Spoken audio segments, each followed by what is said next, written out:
Welcome toy fans to another Third Earth Reviews. Remember This, where I take an in-depth look at some of our favorite 80s and 90s toys, and today I will be talking about the Wuzzles. The Wuzzles was originally created as a cartoon for Saturday mornings. It ran from September 14th, 1985 to December 7th, 1985. The show was produced by Disney and it had a total of 13 episodes, making it one of the shortest running anime series by Disney. The word Wuzzle is a term for mixed up, and this theme was present through the entire show. Not only were the characters a hybrid of two animals, but everyday items in this world were as well. For example, there was a fruit called the appleberry and a gadget called the telephone graph.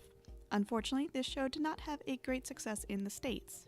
The show ran against Gummy Bears, which was another Disney Saturday morning cartoon that had the same time slot. It was later cancelled, mostly due to the passing of Bill Scott, who voiced one of the main characters, Wuzzles. The Wuzzles had better luck in the UK, where the pilot episode was ran as a theatrical featurette with the re-release of Bambi in 1986. To this date, there has been no official DVD release, and the VHSs are very hard to find. Despite the small fan base, the Wuzzles were marketed extensively. Similar to other toy brands of the time, such as Care Bears, the Wuzzles had stuffed animals, Poseable Figures, PVC figures, books, games, and a variety of other merchandise. The Wuzzles had several different publishers for their book series, including Happy House, Random House, and Hasbro Bradley Inc. One of the medium-sized book series were released with the plush versions of the characters. These plushies were packaged in open window boxes with the book sealed in plastic above them. These collector series books focused on the character that they were packaged with. For example, Bumbleion came with a book called Win One for Bumbleion. The stories start off with a child and their Wuzzle reading about one of the characters overcoming a situation. As the problem grew, the child would wish to help and was transported into the story to assist the characters. These are fantastic stories, brightly colored with great artwork that often have a moral that the child teaches the Wuzzles. The plush characters that these books came with were just under 12 inches tall and had the same overstuffed feeling as vintage Care Bears.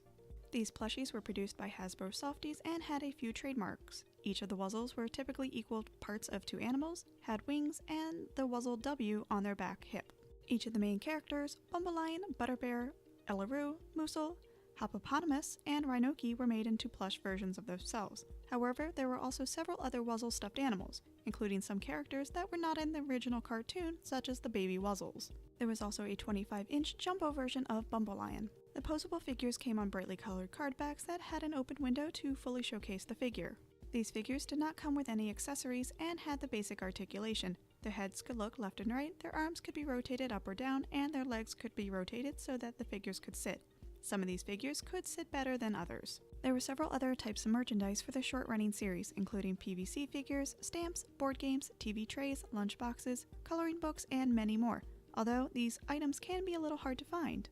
While the Wuzzles may not be the best representation of a great, well-thought-out 80s cartoon, it is still one of my favorites. I remember having the Bumbleion plush and having it with me as I read its book. It's a cute idea that really never got a chance to explore its possibilities. If you're curious about the show or the characters, I say check it out, if nothing else for old time's sake. I hope that you've enjoyed this video. If you did, please remember to hit that like button and subscribe so you can check out all my other reviews. And if you have any 80s or 90s toys you would like me to take a look at, please let me know in the comments below. So, until then, this has been Third Earth Reviews.